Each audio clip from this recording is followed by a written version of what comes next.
All right, well, we'll get started. There's still a few people coming in, but that's just fine. I want to start by saying good afternoon and welcome to everybody. I'm Tom Schreier, and I truly have the privilege of being the founding director of the Inspire Leadership Initiative here at Notre Dame. It's our program for those who have completed their chosen career and look to return to campus for an academic year to discover, discern, and design their next act. I want to sincerely thank you for participating in our fourth installment of the Inspiring Conversation Speaker Series, where we're spending this semester discussing leading people in an ever-changing world. We're excited and really humbled by the amount of interest in this program, which has grown week over week. And now we have over 850 participants, ranging from ILI fellows to alumni to faculty, students, and friends of the university registered to join us over this semester. Really exciting is also that we have in our community over 23 countries from around the world represented. We've designed today's conversation to have as much interaction and engagement as possible, which will be facilitated by having a live Q&A session starting about halfway through the program. Before we start, I want to thank, and I mean sincerely thank, all of those who have put in so much time and lent their talents to bring this program to life from its original conception. I'd like to particularly thank the Alumni Association for all the thought and work they have put into ThinkND, which is Notre Dame's online learning community. Now, just a couple of technical items. You're all muted by the host to facilitate a smooth program without background noise. Later in the program, we will have a Q&A session.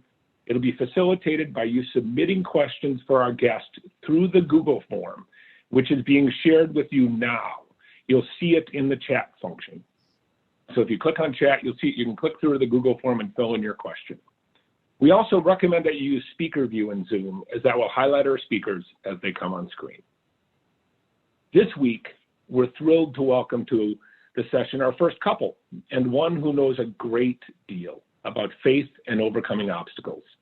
My dear friends and mentors, Paul and Cindy Karos. Over a career spanning highly successful commercial elements, raising a wonderful family, and ministry in many forms, our guests have impacted countless lives in profound and powerful ways. I've had the pleasure of knowing Paul since the 1990s, when he was Credit Suisse First Boston's top equity analyst covering airlines. Through his time as a leader at Piper Jaffray, which is a leading middle market investment bank, and since then, as he has ministered to many. It wasn't until I met his wife, Cindy, that I learned a powerful source of his charm, charisma, and strength was her, who is most accomplished in her own right as a global sales executive who has translated those skills into ministry to many, including her family and the leadership of her own church. It is truly a pleasure and a privilege to welcome Paul and Cindy Karos to Inspire Conversations. Thank you, Tom. It's great to be here. You're missing a beautiful day in Minneapolis, I have to tell you. On a beautiful day, too, I trust. I'm here at Notre Dame, and it's a beautiful day here as well. So, and welcome to everybody, regardless of your weather, across the globe. So I'm going to start with a personal, but very important question. And it is how has Paul's progressive eye disease affected your journey? Well, it's you know, my eye disease definitely impacts pretty much every part of my life. You know, a long time ago when I was 8 years old, my parents and I received this devastating diagnosis that I had a genetic eye disease called retinitis pigmentosa, RP for short, RP. And as the doctors told us, it would lead to eventual blindness. And you know, the two main characteristics of it are night blindness. So at a very young age, even like 5 years old, I can remember not being able to see in the dark. Whenever it got dark, I got, you know, really scared, and I didn't even know how to express myself actually, but I knew I couldn't see.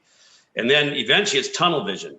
So, you know, you can start out pretty normal vision, and then eventually you get narrower and narrower and narrower, and eventually you just get down to a small little, where I am now, which is just like a little bit of light, which is what I can see. So when you hear people say tunnel vision, by the way, there really is a tunnel vision, and I have it. So, but this really began a very tough period in my life as a young man.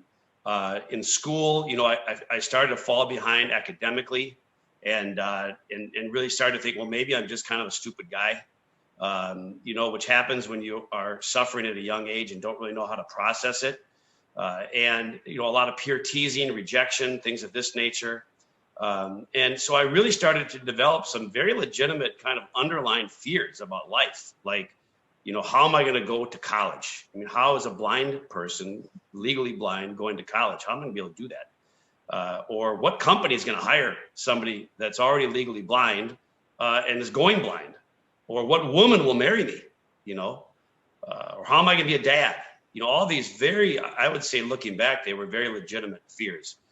And as I got into high school, a couple of very important things happened. I had a couple of people in my life that had a very positive impact on me. Our priest wife, we call them presbytera, which means it's a role in the church, a wife of the priest. She kept telling us that God will work out his plan if you let him in. And then I was introduced to this incredible verse in Romans 5, 3-5, that really changed my life. And I use this verse even when I speak in secular settings, like at a school or in a business, because it's like almost just literature. It's human truth. And it goes like this. It says, we rejoice in our suffering. Wow, it's hard. We rejoice in our suffering, for suffering brings endurance. Endurance brings character, and character brings hope. And hope does not disappoint. And, it turned out I really needed that hope, because my sight did continue to get worse and worse and worse, where I am now at 99% blind, just a little bit of light. And so, every part of my life, I would say, has been impacted by my eye disease. But, it's really amazing how it really has had so many blessings with it that I never would have expected. And once I kind of made that turn in my heart that I'm going to look for the good, then everything began to change. And, I would even say the other thing I'd just leave with people is when you think about grieving, because in my disease, you lose a chunk of sight, and then you'd go a couple of years and then lose another chunk of sight, and then you'd go a couple of years and lose another bit of sight. You kind of go through these grieving processes. And, psychologists have done great studies on this it's really helpful. These 5 steps of grieving, I think all of us can relate to. So no matter what your grieving is, if it's a disease like mine, or perhaps it's the death of a loved one, or perhaps a divorce, or some big disappointment, or I don't know, maybe the loss of job. This is grieving. And so these steps that we go through, like denial, it's okay. This can't be happening to me. No way this can't be happening to me. It's okay.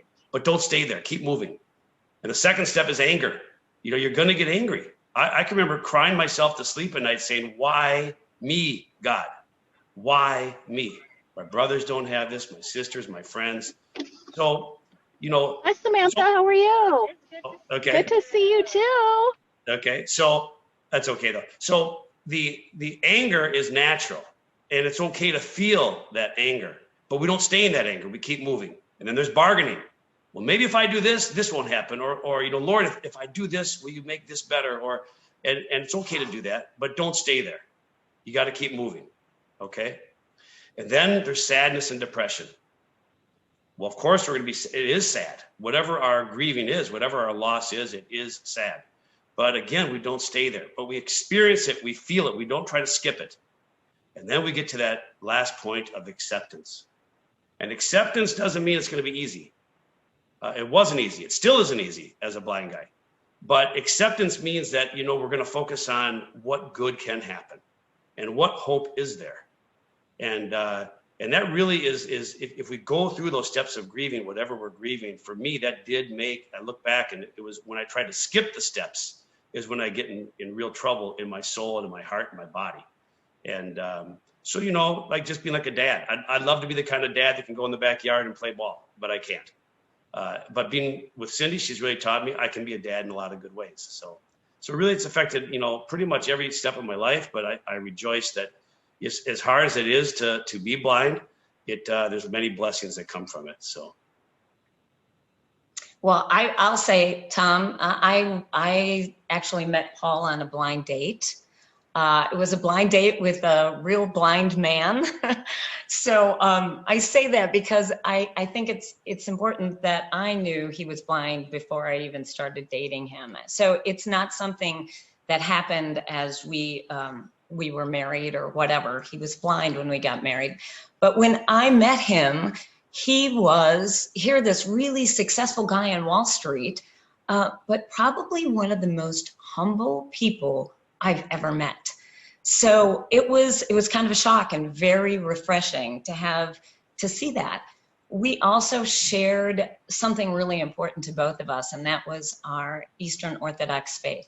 So that was really a wonderful thing for when we met and got married. But I think as we got closer to getting married, there were people who would say, well, how is this going to work? Like, I mean, they were sincere. They'd say like, well, who's going to mow the lawn, or who's going to run to the store if you're entertaining and you're out an ingredient or whatever. And surely those things happen. But the reality was he could see me then probably better than a lot of guys I actually dated.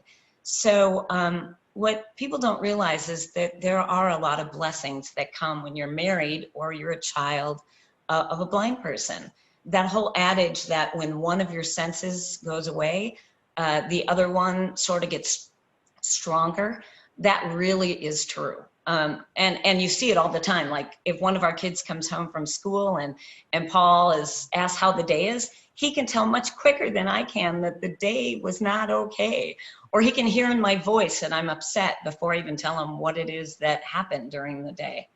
And he used those skills in business too. Like if he was talking to a CEO and the CEO was not maybe comfortable with some things, he could tell right away. Or if an employee went to his office to talk about a project, Paul could sense that there might be something else going on. And those kinds of things are real gifts. I would say our kids were more articulate and really aware of their surroundings much quicker.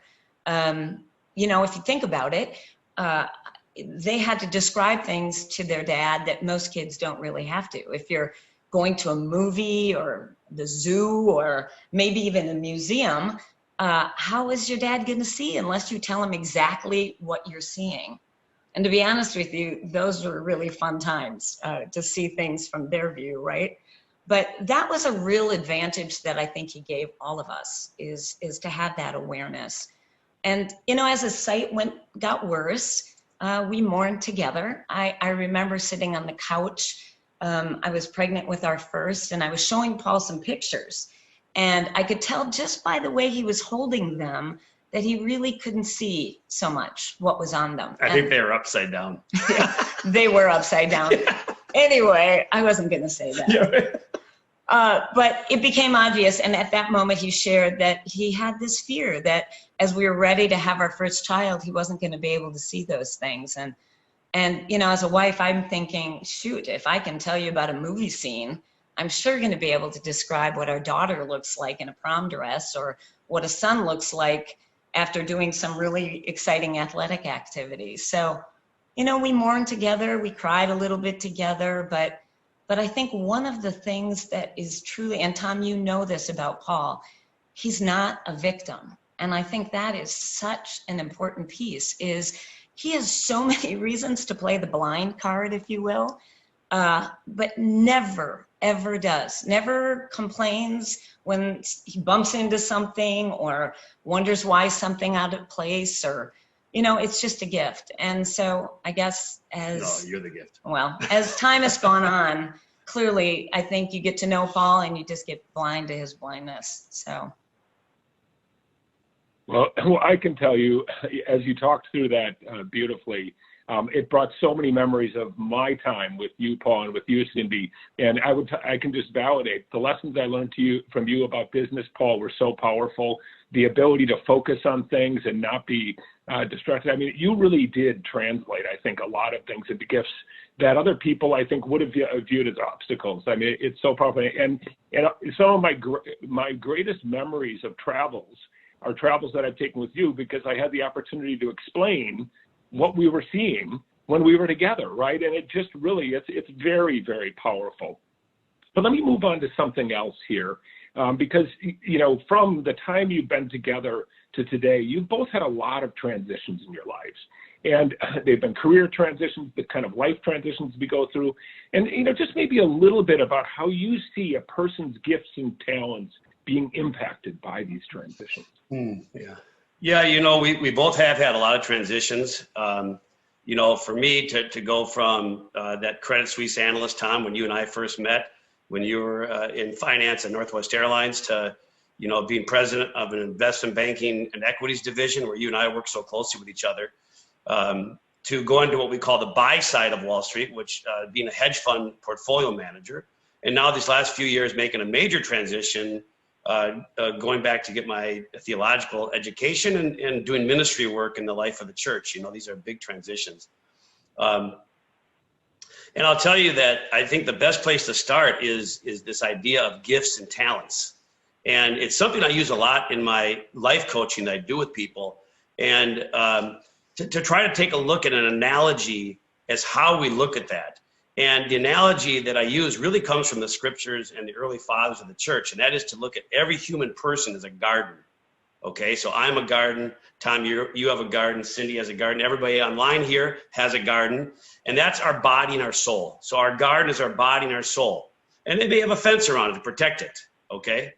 And this whole idea of giftedness is actually, it's something really, Tom, I think Notre Dame is really, really taking on head on in this whole Inspired Leadership Initiative.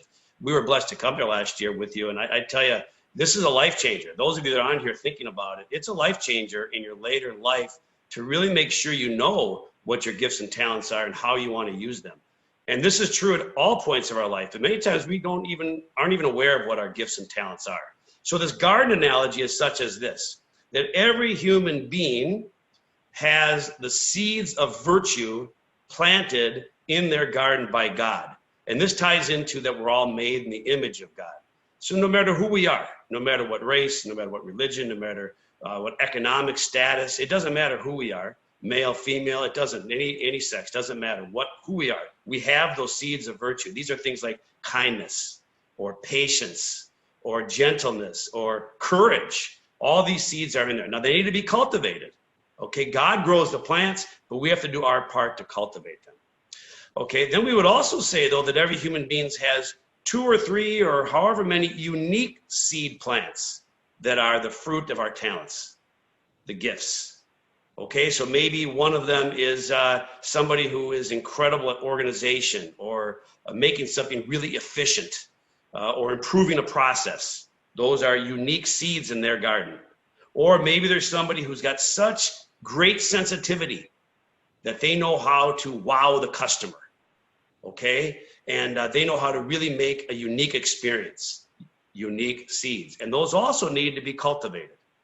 So identifying those is the first step, and then cultivating. And really then what work becomes is really kind of a beautiful thing in this analogy. Work really becomes to have that fruit cultivated and giving that fruit to our teammates in whatever organization we're in, to our clients or customers, if we're serving the customer, to the organization, we're giving that fruit out, okay? And then in addition, by the way, we're giving the fruit that's in the rest of our garden. Hopefully we've got fruit there too, to be able to give some patience and some encouragement from the rest of our garden to the people around us as well. So, so it really says that we need to take care of our gardens, our body and our soul. And your first speaker, Penny Wheeler, the CEO of Allina Hospitals, and she really focused on that mind, body, and spirit. And I was very struck by that because it's very true that we need to take care of ourselves as leaders, or even if we're not leaders of certain people, just in our own life, to have a garden that has enough fruit production to sustain ourselves and have an abundance to give out to other people. And so it turns out that as we transition, as I've transitioned, and I didn't know how this would go, those same fruits that I have absolutely stay with me in my garden no matter where I go. So I don't know, Cindy, if you would add to, you've had a lot of transitions too. Yeah, I have had a lot of transitions.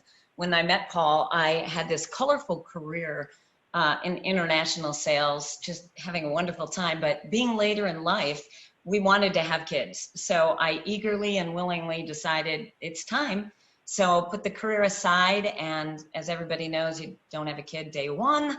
So here was my chance to jump in and do all these volunteer things for nonprofits, right? So I just went overboard, helped with strategic plans, ran a couple capital campaigns, chaired a board. Well, then the kids came and I just didn't have peace. I mean, I was using my gifts, but I really was, it was stressful. It was more stressful than I was when I was working. So I decided to put some of those things aside and focus on the kids. So new transition, sitting on the floor playing Legos, or Thomas the Tank Engine. Oh my gosh, like what happened to those leadership skills? They're evaporating. There's no shot that they're being used whatsoever, right? So little kind of frustrated, not sure what to do about that. And we went off to a monastery at one point, and we got to meet with an abbess. She was like a spiritual mother. And I just asked her directly. I was like, okay, here's the deal. I have all these gifts that God gave me, and I am not using one. How does he feel about that?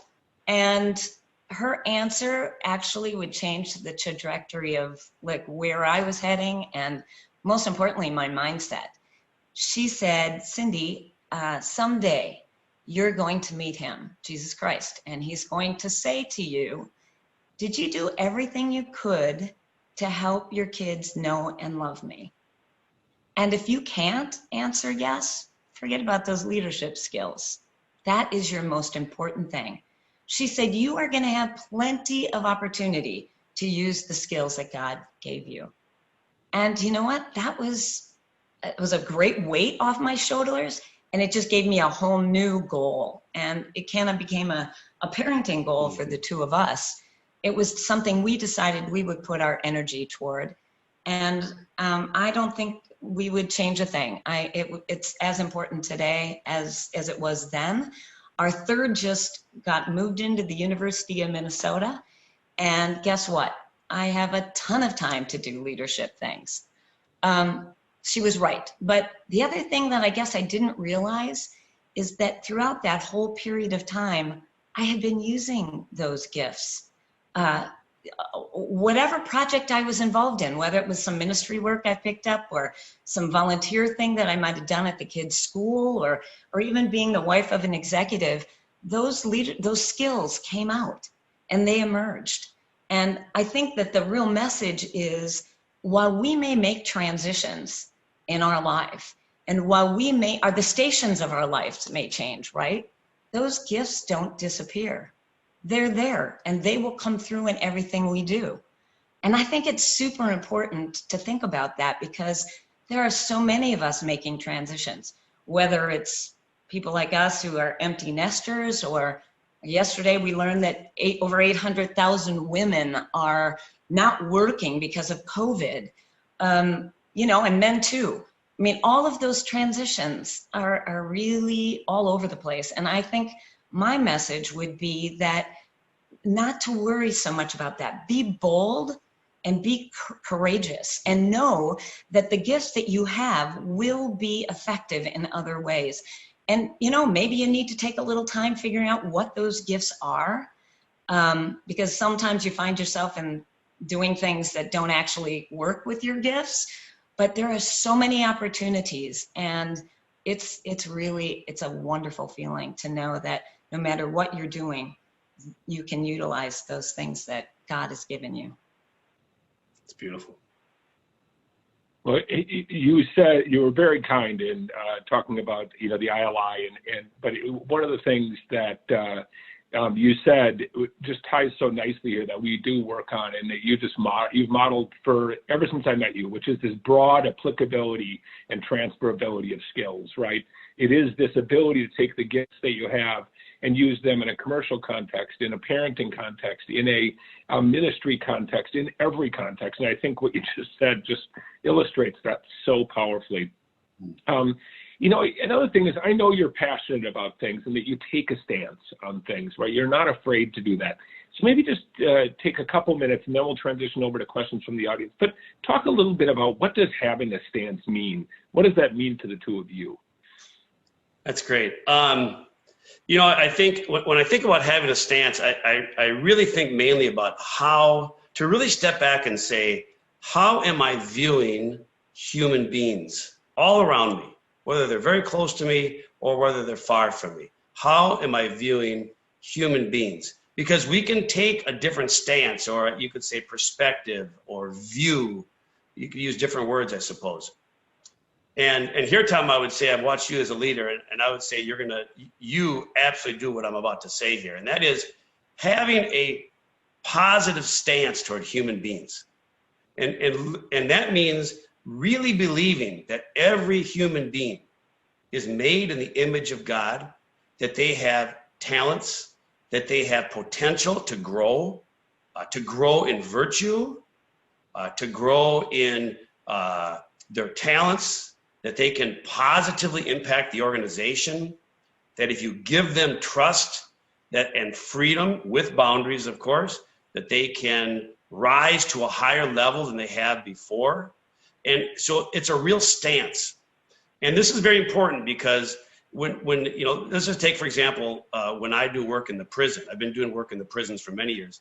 And when we go in there, it is critical that you view that person who in many cases have done some pretty brutal things to other people or to themselves or both, that deep inside there is the precious child of God. And that's what's in. So if I peel back my onion layers, I got a lot of onion layers here, but if I keep peeling back, what am I going to find?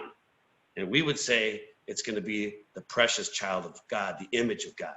And that's kind of the whole goal of the spiritual life, is to actually peel that stuff off so that begins to glow with kindness, glow with patience, with wisdom, with courage, with compassion, these types of things. And so in an organization, when you're leading, to have that positive view rubs off on everybody. It rubs off on your teammates. It rubs off on everybody, that we believe in people, okay?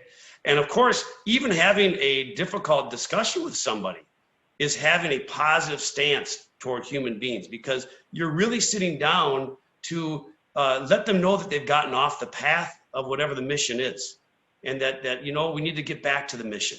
And I believe you can get back to the mission, okay? And so this is really a very important thing, because the other alternative is to have this negative view of human beings. And in this way, we tend to be looking for mistakes. We tend to be automatically assuming they're going to do something bad, that they need to be monitored, that it's our job to correct. It's our job to watch out for the deviant behavior. And of course, we can't be Pollyannish, of course, but this stance really negatively affects, because it leads to slander. It leads to all kinds of negative views of the team. And so I think that positive stance really has to come from an internal recognition that you are precious in God's eyes, and so is every human being. And if we do have a negative view, if we do have a negative stance today, it's okay. There may be some wounds inside of us. There may be maybe we have some anger, or somebody's hurt us and we've got a lot of, we haven't forgiven yet. Or we've had some damage to our self-image because of some suffering we have when we're young. But to really then bring that stuff out into the light so it can be healed, so we can have a positive stance toward other people. So that's when I say a stance, that's really what I tend to refer to. And Cindy, do you have any? I don't know. I think of all the management and seminar things you've read or whatever, but something that sticks for me is something my mom taught me. I mean, it works if you're 6 or if you're nearing 60, I guess. It really actually goes like this. When you're dealing with someone who's difficult or who's angry or mean, really know on the inside that there might be something hurting that person. And if you look at it that way, then your goal is to understand that person better rather than reject that person. And I've used that kind of a thinking, whether it's with friendships, with difficult clients, even in the latest political environment when people don't see eye to eye. It's important we don't judge people, that we really get to know people a little bit better and understand what makes them tick and what makes them feel the way they do. So that'd be something I would offer, I guess. It's not easy. I mean, it may take a couple decades to actually do it well. Yeah, and having a positive stance toward people, same thing. This is a constant struggle, and it's a constant temptation to judge. But it's worth the struggle to try to evaluate what stance do we have. Well, thank you. Once again, it brings back so many memories of great things and great moments with the two of you, really seeing through to the positive in individuals and not just focusing maybe on an incident or a situation where the negative emerges. A number of questions have come in from our viewers, so I'm going to shift over to that so we can give them an opportunity to engage with you a bit. Absolutely. And I want to thank those that have submitted that. If you still have a question, you haven't submitted it, just go to the Zoom chat function, log it in, it'll come to me, and if we can get to it, we'll get to it. As you can imagine, there's a lot more questions than we'll be able to get to, but we'll do our best to cover as many topics as possible. What I'll do is say your name, location, and then I'll read your question. Then if Paul or Cindy want to engage with you directly, we can unmute you and create direct engagement. Our first question today comes from Charlie Pine, who's done his own ministry. He was one of our ILI fellows. And he, first of all, thanks you for sharing your personal journeys with everybody. And with regard to the topic of faith, can you talk about the relationship between the particulars of your faith and certain values that you see as universal across faith traditions? What is it about Jesus, the Orthodox tradition, and Christianity that shapes your lives in particular ways? And how have you engaged with others from other faith backgrounds and navigated the differences in the search of common values?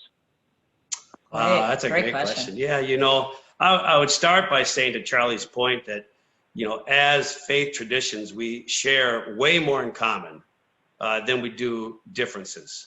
And I think that's the part that we need to focus on as individuals and as we are with each other in different faith communities and whatnot. And so I think that's the foundation. And most of it would be kind of Trinitarian, Father, Son, Holy Spirit, because that is the Christian view of God. So if we're talking about, for example, different denominations. But, I would say that in Eastern Orthodoxy, which I know the most, it's probably marked as sort of a way of life in many ways. It involves body and soul.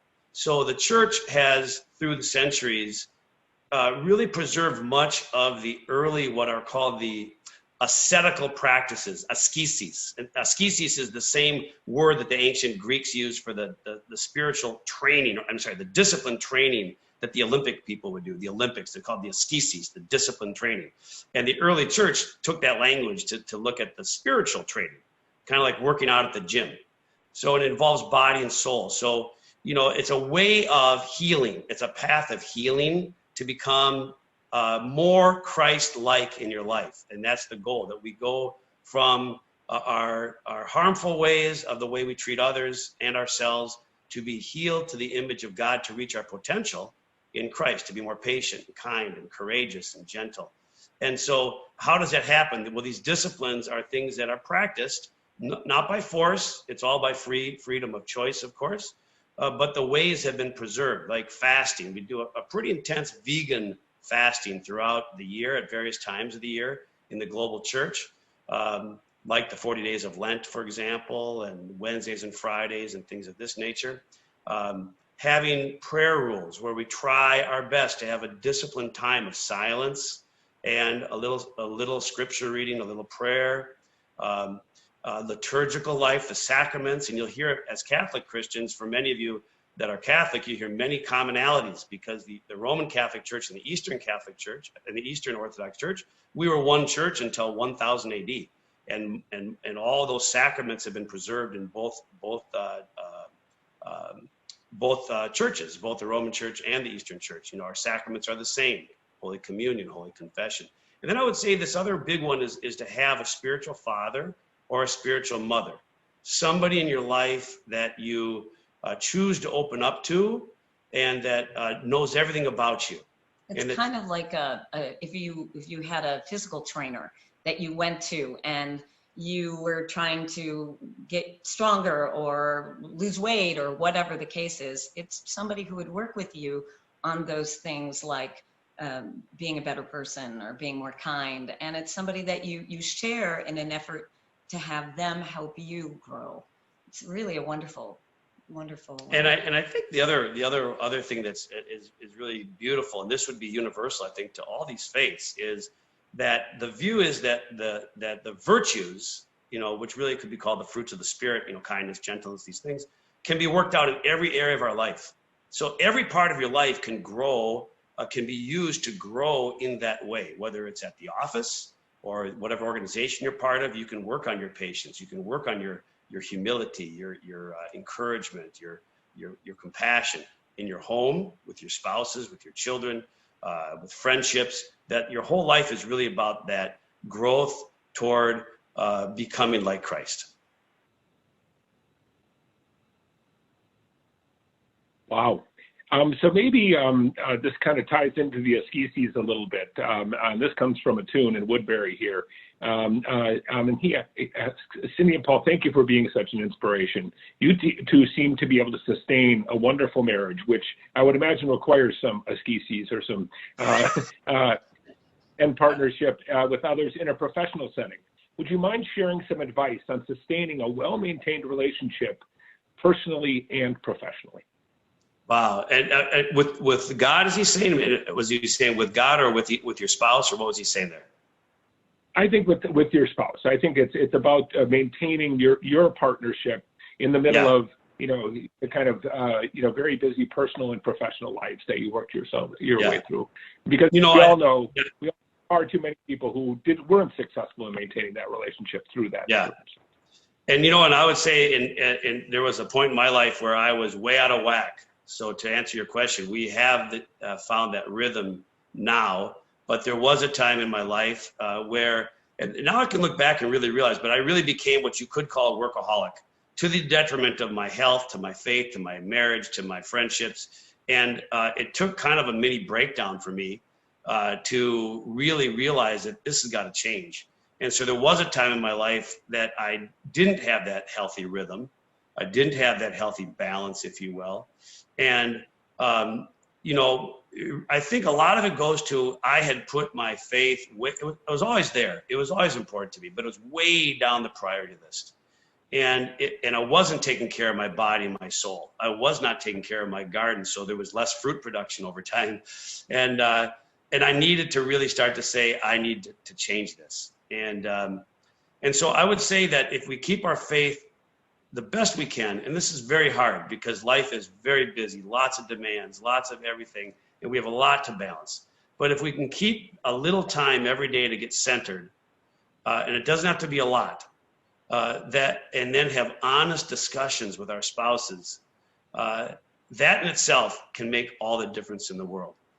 I got to tell this story. Paul, so he was president of Piper Jaffray, and every year he had to do lots of reviews. I mean, he would put so much energy into those reviews. He'd really think about them, and they were very thorough. It was really important to him to give good feedback. So we had just had our second child, and Paul comes up with this brilliant idea. We should review each other. And I'm like, okay, I'm overweight. We haven't had a really good meal in ages. The house is a disaster. And he wants to review each other. And I was like, you've got to be kidding. But anyway, I conceded and we sat down, and we actually do this every year. So I think that maybe this could be an interesting answer. Every year we identify some areas that we want to get better at, right? So it might be about our personal lives. It could be about parenting. It could be about our personal relationship together. It could be about friends. And we identify 2 or 3 things that are important that we want to get better at. Then we each kind of go back and look at the year and say, how did you do on that? And I would review myself, and then he would review, and it's actually very loving. It's not critical or mean, or I wouldn't. Most couples say, what? I wouldn't have done it more than 1 year, let me just tell you. But at the end of it, we kind of learn a little bit about what things we sort of kind of put on the back burner, like date night. Which Tom Schreier taught us, Tom and Sandy Schreier taught us. Right. Or perhaps it would be that we're spending so much time on the kids that we weren't doing anything to have friendships outside of, the kids, or I don't know, whatever it might have been at different stages. But, we've done that for 25 years or 24 years, and it has really been a great exercise. I don't know, just a thought. So wonderful once again. And Kate, who actually runs a program along the lines of the Inspired Leadership Initiative at a school that's near and dear to your hearts, the University of Minnesota, called the University of Minnesota Advanced Careers Symposium. And she says, so much wisdom. I'm inspired by how Cindy and Paul use their faith to take a stance, to be bold, and to have courage. How do you help young people who may not have the same confidence adopt these perspectives? And I think this is particularly important because on this call are oftentimes faculty, students, and other people for whom I think will benefit from your response. So, boy, that's a great question. I think starting in the home is the best place to start, and some young adults have been brought up in homes of some kind of faith, which can be a foundation for them, whatever faith tradition it might be. And then the question is, what happens when there isn't that foundation? But even when there is that foundation, I think there's got to be a balance for our kids to have to know their faith and then have freedom to explore things, explore their faith. And, I think, in the Eastern Orthodox faith, we're big on what's called gnosis knowledge, Gnosis, gnosis knowledge. And that means experiential knowledge. Like a surgeon's got gnosis knowledge because they've done 100 surgeries and they know what they're doing on this certain procedure. Faith traditions are the same. There does need to be some experience of something, experience of forgiveness. Maybe somebody's had a healing confession and it changed their life. Or experience of a really moving worship service that was so peaceful and calming that it touched their soul. So looking for our kids for ways that they can have some gnosis, some experience of the faith tradition that they're in, is that's a positive, that's authentic, that's organic, is really critical. And then, there are a fair amount of now good faith organizations on campus that I think can help our young adults. They have to choose to go there. So it can't be forced. It can be, why don't you invite them to go check it out? And, I think most of all then, I think is also that whatever faith tradition we're in, that they see that its core is love and forgiveness and humility. Because this is who our Lord is. This is who God is. And too many times they see, I think, anger or judgment or rigidness, and the freedom is lost. And I think that harms them. So a check for us parents, and this is a constant battle, by the way, for us, but are we showing the love of God? Are we showing, and that means toward others too. They've seen us forgive others and be gentle with others, because otherwise we're hypocritical. And kids see right through that hypocritic, and they should, because it's true. So I don't know, Cindy, if Cindy does a lot of work in that field. So. Yeah, I happen to be on a board called a company called Faith Tree Resources. And so I've invested a bunch of time recently on this topic of mental health and helping our kids understand mental health, sadness, depression, anxiety. We know the kids are going through it. But from a faith perspective, it's also important that kids understand how their faith comes through in helping in these areas. This organization puts together sort of discussion group questions and just a program that helps them understand that first they're a child of God and nothing they can do wrong if you're a child of God. God loves you no matter what. And from there, it kind of moves into the different areas of who you are and why you're worried about how the world sees you and how, it's really a beautiful program. But I think more and more activities like this within groups of kids, college age kids, high school kids, it's so important because it's hard to find the light sometimes. It's really dark out there. And it's important that we figure out a way to do this. These are programs that are designed to be in small groups. And I think that that's a really effective way of reaching kids. Not everybody who might go might have the same faith, and one might rub off on another. So that's just an idea that is current in my head. Wonderful. So shifting a little bit in terms of topics, Sherry from Florida has a question, and that is, can you talk more about ministering to people who are angry? How do you help people cope with anger? Yeah. This is a very good topic. We've got a lot of that, and I see this a lot in my own life and in the people that I life coach. And it's been my experience that anger is coming from some kind of wounds that are real to the person. Because when we've had suffering, usually in our younger years, many times, we may not even know it's down there.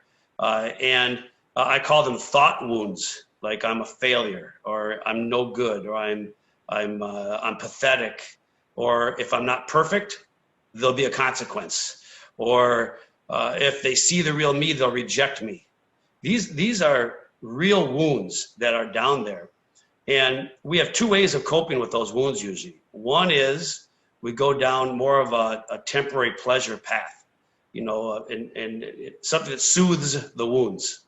It's like, could be drinking, drugs, sex, pornography, even people pleasing, being liked. It feels good temporarily, but it doesn't really heal, okay? The other way we deal with wounds is we just know it hurts, and it does hurt, it's real. And we go down the path of anger, blame, resentment. It's never gonna change, life isn't fair. And what I've seen is the best way to begin healing is to go underneath the onion layer of anger and get to what is the wound really about, and to find out that there really was a hurt. And usually in that hurt, the person that may have misused their free will, because it really is a free will thing, somebody may have misused their free will, and it hurt us. It did hurt. But then maybe we reacted with a lot of judgment and blame. And that's something we can own, and we need to own, because that's off the mark too. That's sinful behavior too. So to begin to forgive. And a great prayer I like to say in my own life, and I teach to others, is when there is somebody that's hurt us, or a situation or a circumstance, that we say, Lord, I forgive. I choose to forgive. Help me forgive. Much like that father in the story where he says in the scripture, I believe, Lord, help my unbelief. I forgive, Lord, help me forgive, because it's a process. Forgiving takes a little time. We can choose, though, right up front. So usually the need to forgive is with that anger, but you got to get to the hurt first, because you don't even know what you're forgiving, and that may help. So the next question gets to the concept of the relative importance of what you say and what you do. Can you talk a little bit about that? And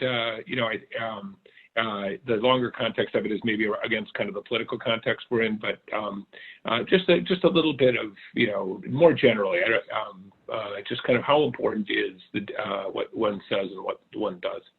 Great, that's great. There's been a lot written, I think, in leadership too about, if you're going to talk the talk, you got to walk the walk, which I think is very, very important, right? So whatever we say, we try our best to do, because it's through our example. I remember my dad saying that, don't worry about what you say so much at home, Paul. Your kids are going to follow you. So you better be careful what they're following, because they're going to follow you, what you do. But I do think in this culture today, I think we have to take a step back to the talk, because we have gotten on all sides so much anger and so much really difficult language and slander and so much stuff that's going on. And the scriptures and the wisdom literature are so full of this, like the tongue, right? So in the New Testament, we see that the tongue is like a rudder. The tongue is like a rudder, and it literally steers the entire ship, right? This huge ship can be guided by this little rudder, and that our tongue is like that. It can guide our whole life. It can guide the life of those around us. It can guide the people in the organization that we're with. So we got to really become watchful. The Greek word is nipsis. When you see watchful in the scriptures, nipsis, have nipsis.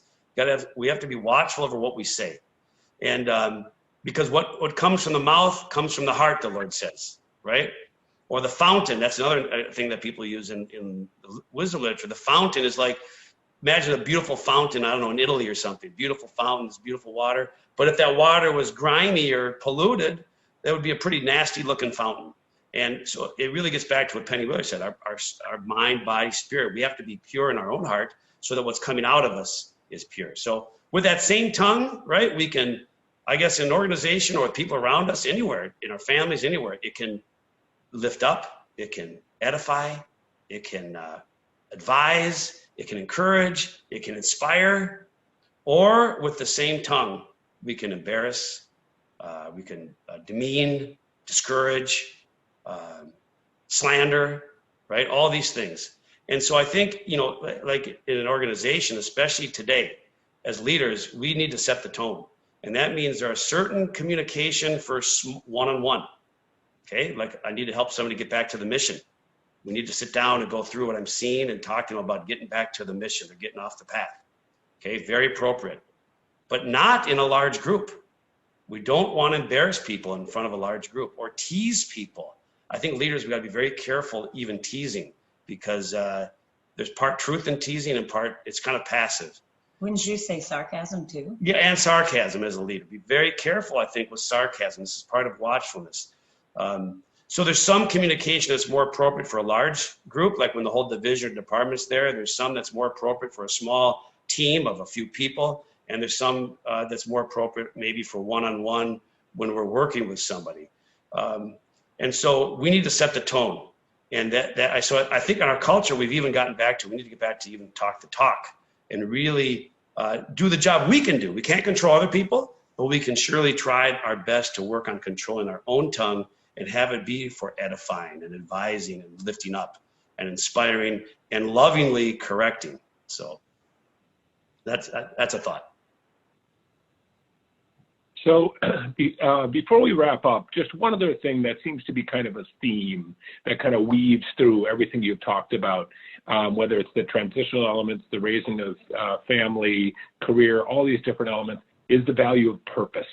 So maybe just if the two of you would just reflect for a minute on the value of purpose before we have to wrap up here today. Do you want to start or should I go ahead? Well, I'll start. I could think about it a little bit longer, but I think that it is important that you do have purpose. And I mean, as simple as something like being a mom, lots of times you think, what am I doing? I'm being a mom or whatever, but there is a purpose. And for us, that purpose was making sure our kids knew Christ, right? So there are things that you do as you keep that in your mind. We certainly lived in the world. Our kids played sports, and we did lots of great things, but we also made sure that came first. If it was a sporting event that was a practice and there was a conflict with church, we tried to use that purpose to keep them focused on church. Or maybe if we're reading books and we want them to learn about something spiritual, about a saint's life or whatever, instead of just reading a book, we would read something like that. So, having purpose, figuring out what it is, takes a little time. And you need to, we're all moving in such a fast way that it's a waste to just move through life. You need to think about what the purpose is and actually make decisions about what you're doing based on the purpose you decide as a team to make it as a priority. Yeah, I think that kind of having a family goal, and a great one as a Christians, is just a purpose of, look, our purpose is to grow in the virtues in Christ, to become more Christ-like, kindness, patience, gentleness, and all of us are. Wherever we're going to be as a family, that's our goal, and that's a hard struggle. That's enough to struggle our entire life, and that's a great purpose. So that, and so part of that you can say, like, for example, in the workplace, well, what's the purpose of work? Well, obviously, there's the mission of the company and the products and services that we have. But if our purpose is to grow at work in my patience, in my compassion for those around me, in my sacrifice for those around me, if these things are happening in every setting, then it makes even the menial work that we do sometimes have meaning, because there needs to be a bigger purpose. Otherwise, we're constantly looking at work to make us happy. Whereas, we know happiness comes, or joy comes from the inside. It comes inside the garden. There's a joy plant. That's actually one of the plants. So I would say that have the overarching purpose. And then there's many purposes within. Well, Paul and Cindy, I just can't thank you enough. Part of the whole idea behind Inspiring Conversations is to really show the human side of leaders. And I think when you if we were to say we're going to have somebody who's been a leader on Wall Street and who's been a leading sales executive in the global context, and they're going to talk to you about, their humanity and what they really believe, no one could imagine that the kind of messages that you've delivered today would be the messages that came across. And I can tell from the comments, I can tell from the other questions, you've resonated super powerfully. So I want to thank both of you. I want to thank everybody that joined us today. I hope you found the discussion to be as insightful as I did. I learned as much, despite the fact I've known you for a long time, from today, as I ever do when I connect with you, including that a couple can partner really powerfully to be successful on multiple dimensions, whether it's career, it's family, it's faith, or a call like this. So thank you very much. Thank you, Tom. I love you. Thank you. Thank you, everybody. And I just want to remind everybody that in 2 weeks, we're going to have our next guest, another great couple, Hubert Joly and Hortense Legentil. Hubert was until recently the CEO of Best Buy, and his wife Hortense is an advisor to many senior leaders globally, just as Paul and Cindy are. They're both authors of recent best-selling books on leadership from the heart, and I think it'll be an amazing follow to today's wonderful conversation. We're going to preview part 5 on ThinkMD with a few short videos like we did with Paul and Cindy, and I just ask you to review them and come prepared to engage. And thank you again so much, Paul and Cindy, for a wonderful session, and a shout out to our audience. Thanks for joining us, and we'll see you in a couple weeks for another inspiring conversation. Okay, great. Thank you. Thank you.